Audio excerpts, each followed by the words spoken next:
Okay, on this episode of the show, we're going to be talking through our Ironman winter training series and we're going to be focusing on the swim this week. So, at the end of this episode, what I'm hoping you're going to have is for athletes that are coached by us, you're going to have a really great overview of our methodology and how we approach swimming during the winter, aiming for Ironman or 70.3 next year. For those of you who are not coached by us, for just listeners of the podcast or viewers on YouTube, I want you to have a really clear idea of how you can best use your time during the winter to ensure that you have the swim that you want to have when it comes to your race day next summertime.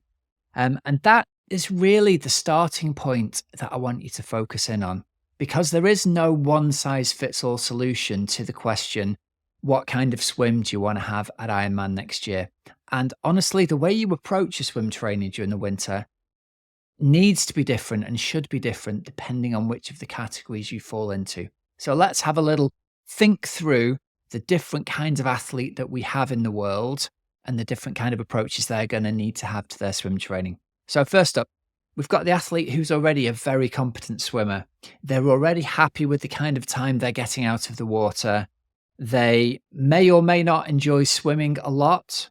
Either is fine. But the key thing here is that when they go to their goal race, they're happy with the kind of time they're going to get out of the water in. So often that means it's athletes who are in the middle of the pack or the front of the middle of the pack, and they know that they could put more time into swimming, but they're not necessarily have the time to dedicate to doing that swim training. And especially they don't have the time to dedicate to doing it during the winter. So if that's that group of people, there's one approach to swim training we can have here. Secondly, we've got athletes who want to move up in their swim ability. It might be that you want to get onto the podium in your age group, qualify for the World Championships, win your age group. You dedicated yourself to that process of improving the swim because that's going to have an effect on your overall standings in the race. Again, totally understandable. And it's going to need time and dedication to time in the pool during the winter in order to help you achieve that next winter. And thirdly, the third main group I thought of were athletes who are not from a swimming background. They're perhaps first timers at 70.3 or Ironman, and their swim is not their strongest discipline. They're quite a weak swimmer and they're in danger of not meeting the cutoff and not even being able to allow to go out onto the bike during the event itself. I had a number of emails from athletes, particularly after Ironman Wales this year, where the conditions were more difficult than usual. There was a big swell running. It was very rough in the water. And lots of athletes who thought they were going to make the swim cutoff didn't make the swim cutoff. And all of the training that they did went to waste because they weren't allowed to even start that bike section. And I think that's the most difficult category of athlete that you find yourself in. If you're looking at swimming around 2 hours plus in the Ironman, all it takes is for there to be rough water on race day or something untoward to happen, or there to be currents, or for you to even not have a very good swim. You're all of a sudden right up against that 2 hour 20 cutoff and in danger of not being allowed to start the bike leg. Or even if you are somewhere in the middle to the back of the pack and you do make the swim cutoff, you're at danger of not making the intermediate bike cutoffs along the way. So for those athletes, we're going to need to take an approach that means you're going to improve your swimming all the way through to race day. And that is by necessity going to involve you dedicating more time to training than the athlete who's quite happy with where their swim is and is of no danger of meeting the cutoff. So that's the framework I want you to think about this in. It's down to an individual athlete to decide how much time they're willing to invest in swim training for how much payback they can look to get back from that. So we'll start with a blank slate. When I draw up a training plan for a standard athlete, an average athlete, let's say, when they join up, I'll make this with 3 swims a week. And I won't expect every athlete to do every swim every week because it's going to depend on which of those categories they fall into. But for the athletes who are worried about making the cutoff, for the athletes who need to improve their swims, you need to be aiming to do as many of the swims each week as possible, because it's as simple as time spent in the water in the correct way is directly going to relate to the improvements that you're going to make. For athletes who are quite comfortable with their swim, who are well inside the cutoff, who are not necessarily focused on making big gains in time, Well, you don't have to be swimming 3 times a week. You could be swimming once a week. Even during the winter phase, you could be swimming less than once a week. You've had examples of groups of athletes over the years who've taken a chunk of time out and away from swimming during the winter, knowing that that swim will come back when they return to swimming. So I don't think it holds true that you have to swim 3 times a week. You don't have to swim every week. And it's okay to take a chunk off the swim training during the winter if you find yourself in that category where you're confident, you've trained for years on the swim, and you know your swim will come back. But in general, I would say it's a really good idea if you can make the time to get yourself into the water at least once a week to do your key swim session all the way through the winter. Okay, let's talk about training, and let's talk about how the training structure is going to look for the week going across winter. And again, this is for athletes aiming at 70.3 and Ironman next season. So first up, what does a baseline test look like? Baseline test is going to tell us where our swimming's at right now, and it's going to allow us to set a set of pace zones that we can then use in different parts of our swim training to swim at specific speeds for a specific purpose. So the swim test we use is the CSS test. It was popularized by Swim Smooth, and it essentially involves you doing a 400-meter time trial with a short break to recover and then a 200-meter time trial. You plug the results of those two swims into an online calculator and it will give you your CSS pace. And if you like, you can think of CSS pace as similar to FTP on the bike or similar to threshold on the run. It's the pace that you could probably swim at in a race for about half an hour. So that's the kind of area we want to identify. And from there, we can then make some pretty accurate predictions about how fast you would swim your 70.3 or your Ironman if you were to do that right now with an appropriate level of swim training. And that'll inform us going forwards. It lets us know who the athletes are who are at danger of meeting or not making the cutoff, who the athletes are who are happily in the middle of the pack, who the athletes are who are going to be at the front of the pack, and who are going to be looking to lead the swim out in their age group. So that's going to give us those results. The CSS test doesn't need to be done more than every 8 weeks. It was never a very popular test when I was an on-deck swim coach. Athletes didn't traditionally like doing it very often, but it can, with the right mindset, be very rewarding because across an 8-week block, if you've dedicated yourself to your swim training, it's reasonable to see a jump in your CSS pace or a jump in your 400-meter time, sometimes of as much as up to 30 seconds off your 400-meter time in that 8-week block. And if you string a few of those together, then that shows you a really nice improvement across, several blocks of 8 weeks of training. And even if you go back, if you listen to our age group interview with Alan from Ironman Wales from a couple of weeks back as I'm recording this now, he's got a great story in there of how his swim progressed from a 10-minute 400-meter swimmer down close to a 7-minute 400-meter swimmer across a year's worth of training. So again, it's someone who's at danger of not making the cutoff, all the way down to someone who's comfortably in the middle of the pack and was very comfortable swimming in the rough water of Ironman Wales. So it does go to show what's possible for someone who was a complete beginner to swimming to progress to being a very comfortable and confident Ironman swimmer across a year's worth of training.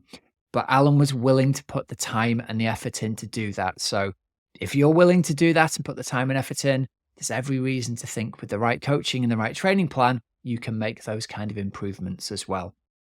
Okay, so we'll get our CSS test done at the start of the block. We won't think about the test again for another 8 weeks until the end of the block. We'll then move forward into our training plan. Quick one, I want to tell you about Team Oxygenaddict. If you're listening to this podcast or you're watching this video, the chances are you're interested in doing a 70.3 or an Ironman next year. And I really think we can help you out. At Team Oxygenaddict, I think we've got the most comprehensive solution for busy age groupers. We aim all of our coaching at people who are busy professionals, who have tons going on in their lives and professionally and in their family lives, but they still have the big dream of getting an Ironman done. So listen, we've got tons of old podcasts you can go back and listen to of athletes that we've worked with who've probably been in the same position that you're in. You want to go ahead and achieve a 70.3 in Ironman, and it seems really amazing, but how the hell are you going to go about doing it right? So go and check the old podcasts out with the age group stories. We will provide you with a training plan specific to you, your background, your fitness levels, and tailored to the events that you want to do next year. Those plans are going to be HRV guided. So, heart rate variability means you're only going to train hard on the days your body is able to absorb it. We've got nutrition plans that go alongside our training plans that are written by Alan Murchison, the performance chef. So, on a day when you've got recovery training, you'll have protein based recovery meals. The day before a big ride, you'll have heavy carbohydrate meals. So, you're prepared. It's the same nutrition plans and guidance he gives to the Olympians that he's coaches. So, that's an amazing thing to get thrown in with your training plans as well. And on top of that, we've got community. We've got our own app that you can talk to the other athletes within our group. We've got video calls with the coaches and the other teammates. We've even got our training camp that we do in Mallorca every year. So I really do think we've got you totally covered for the best way to prepare for Ironman and 70.3 next year. So it's dead simple. If you're interested, click the link in the show notes or underneath this video. You can book a call with me or the team, and we can talk about how we can best help you out, help you achieve your dream 70.3 or Ironman next year. We look forward to talking to you soon. So let's talk about the training principles that are going to underpin your training plan. For all athletes, there are two things that are going to determine how fast you go in the water. The first is how well you can apply force to the water, and the second is how much drag you're creating with your particular body shape. Some people have a better body shape in the water than others. Think of it as the analogy of being like boats in the water. Some people are barges, some people are sleek speedboats. Some of that's genetic. Some people can just move through the water better than others. Some people naturally have a better grip on the water than other people. But if you want to improve swimming, you want to improve one or both of those two things. How you're applying force to the water and the shape that your body is in, creating or minimizing the drag that you're producing through the water. And that's it. They're the two principles to play with. So our training principles are going to be about increasing the amount of force you apply to the water and making you more streamlined and reducing the amount of drag you're producing as you swim through the water. So how are we going to go about this? We're going to go about it with specific swim drills. Now, within the team, we've got a group of 6 to 8 swim drills that I took originally from my training courses, from various things I've done over the years, from swim smooth courses, from observing other coaches. There are literally thousands of swim drills out there, as anyone will know who's been to swim classes. I've whittled those down to about 8 that I use that I think are the most effective and make the biggest changes to an athlete's either force production or drag minimization in the shortest possible time. We get athletes to cycle through these drills and take note of how they feel and how they are affecting the swim progress that you're making. Now, this is where online coaching is different to coaching people on deck. Standing on deck, I could immediately see an athlete after, I don't know how many years of coaching on deck and how many thousands of hours coaching swimming. It became very quick to see that there are a limited number of stroke flaws that are either preventing someone applying force to the water or they're making them produce an awful lot of drag behind them in the water.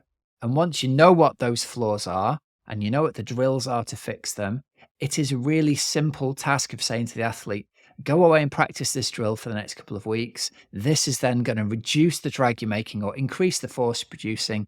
You'll be going faster for the same effort through the water.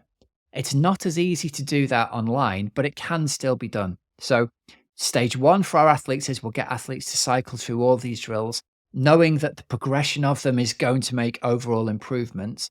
The second thing we can do is we can have a look at videos of athletes. Our athletes can send us video clips in. It's very quick for me then to see which one of these drills is the one that they want to be focusing on for the next couple of weeks and what's going to move them through a plateau. So my advice to you is, if you're not coached by us, get yourself to a good club where there's a good swim coach who can see your swimming and who can give you those drills that are going to be able to improve the thing that you need to improve specifically. After we've worked on those specific drills, the next thing we're going to talk about is the actual swim fitness intervals we're going to do.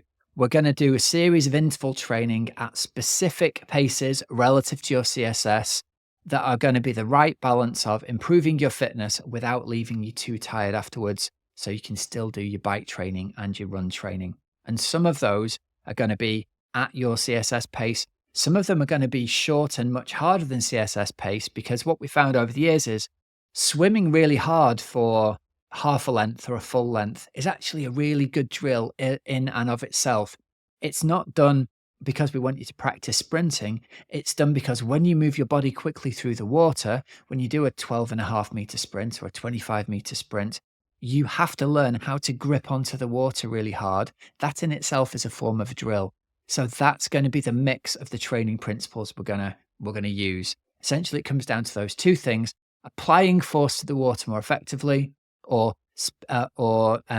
drills that are going to minimize the amount of drag that you create going through the water. Okay, let's move on to talk about examples of the specific training sessions that we're going to be looking at. So first up, our main key swim of the week during winter is going to be a combination of technique focused, so working on those drills, and CSS based sets, so you get some practice swimming at threshold. The intervals don't have to be massively long, 50 meters or 100 meters, but they are going to help you. Once you've focused on the technique for the first half of your session, they're going to help you improve your overall swim fitness.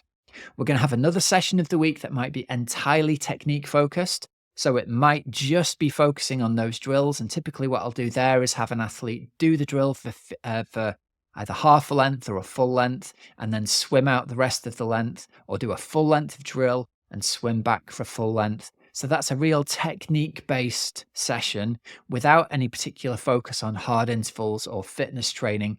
But we go back to first principles. The key things here are applying force to the water and reducing the amount of drag. The technique session is fantastic for that. The third session we'll talk about is your recovery swim. So I'm a really big fan of athletes using a recovery swim on their recovery day, as long as you're a competent enough swimmer that that session doesn't leave you more tired than when you started.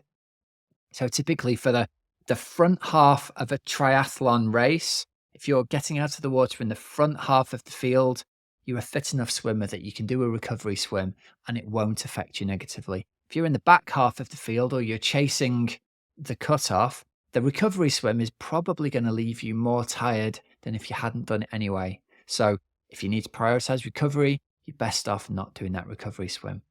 And the last form of the swim session that we might do is an endurance swim. We'll introduce these more towards the back end of winter, and as we move into the main part of the season, the endurance swim will become the main, most important key swim of the week. But we will do some of this during the winter time. So the endurance swim isn't a continuous unbroken swim. We tend to approach it that we'll swim for 100 meters and take a 3 to 5 second break before swimming another 100 meters. And the idea is that that micro break helps your muscles recover, and it helps you to be able to swim with really good form and really good technique. For most age group athletes, you're not fit enough yet at this point in the season that a continuous swim is going to do anything other than embed poor technique. So that 3 to 5 second break every 100 meters is really, really important to allow you to recover, to make sure you're practicing good technique. Okay, so key session at this time of year in the winter is the combined CSS and technique swim. So it will typically look like a 50-50 split of technique-based drills work, and then the other half of the session will be intervals at or around CSS pace.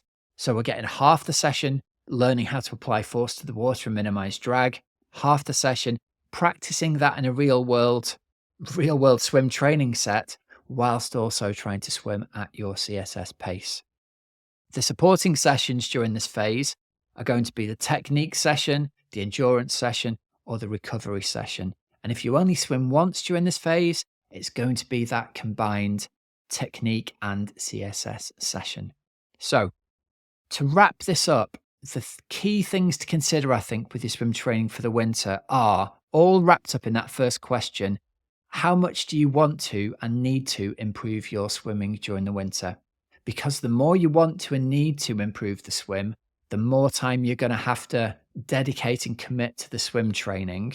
There's going to be a batch of you there who are happy with your swim, for whom the swim is nowhere near as important, especially during the winter phase, as putting your training time and effort into the things that are really going to make a big difference to your overall time next year, i.e., your 2 key bike sessions and your key run. So it's really worth considering where you are. You're front of the pack, you're middle of the pack, you're back of the pack. Do you want to improve, or are you happy with where you are? One last thing to consider is improving your swim fitness is also going to reduce the amount of impact that the swim has on your race.